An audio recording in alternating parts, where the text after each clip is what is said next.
Memo to Trump. Declare an emergency. Hi, my name is John Brooker. This article is by Pat Buchanan on Townhall, January 11th, 2019. In the long run, history will validate Donald Trump's stand on a border wall to defend the sovereignty and security of the United States. Why? Because mass migration from the global south, not climate change, is the real existential crisis of the West. The American people know this, and even the elite sense it. Think not? We'll check out the leading liberal newspapers Thursday. The Washington Post and the New York Times each had two front-page stories about the president's battle with Nancy Pelosi and Chuck Schumer on funding the border wall.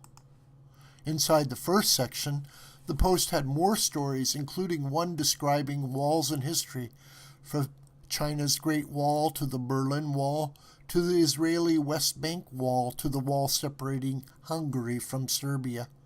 Inside the Times was a story on a new anti-immigration party, Vox, surging in Andalusia in Spain, and a story about African migrants being welcomed in Malta after being denied entry into Europe. Another Times story related how the new president of Brazil, Jair Bolsonaro, has pulled out of a UN pact on migration, declaring Brazil has a sovereign right to decide whether or not to accept immigrants.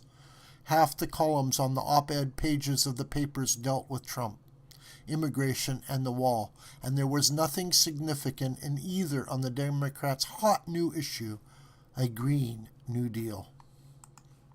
Consider, in 1992, this writer's presidential campaign had to fight to have inserted in the GOP platform a call for structures on the border.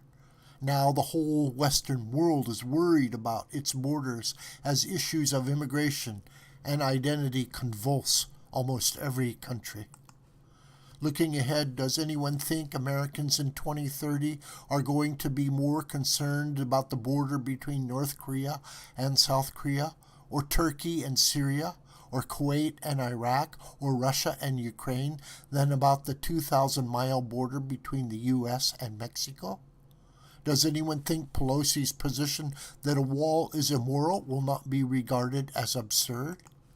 America's southern border is eventually going to be militarized and defended, or the United States as we have known it is going to cease to exist, and Americans will not go gentle into that good night.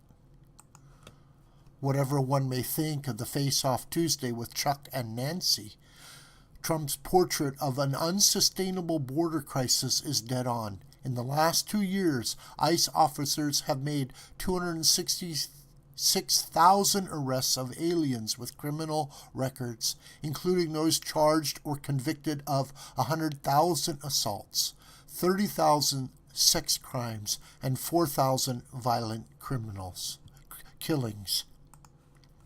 The Democrats' routine retort that native-born Americans have a higher crime rate will not suffice, as new atrocities like those Trump-related are reported and repeated before November 2020. What should Trump do now? Act. He cannot lose this battle with Pelosi without demoralizing his people and imperiling his presidency.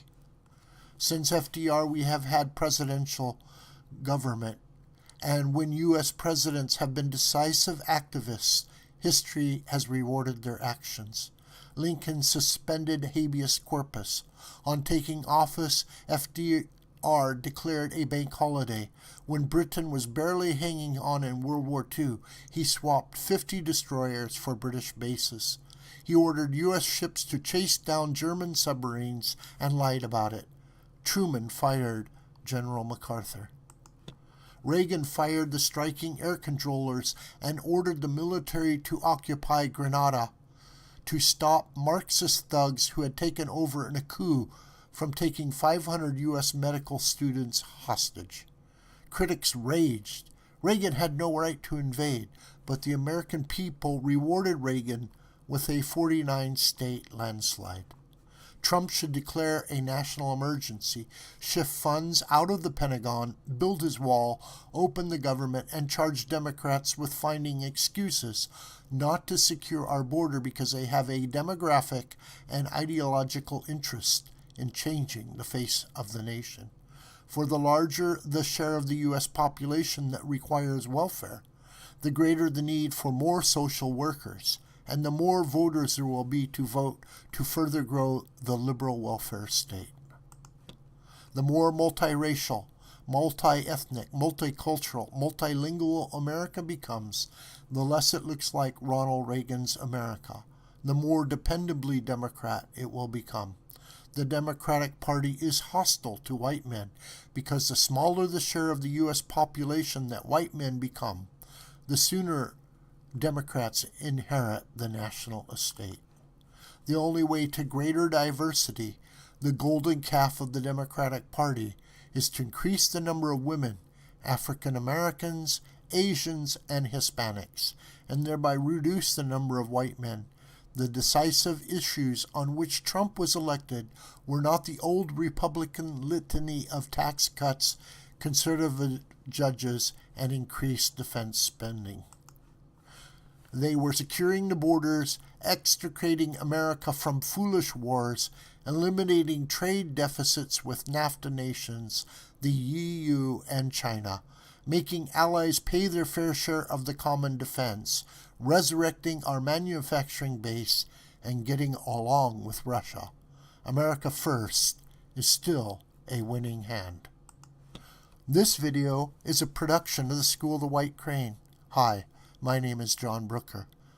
Please subscribe to this YouTube channel and share this video with your family and friends and on social media. May God richly bless you, my beloved.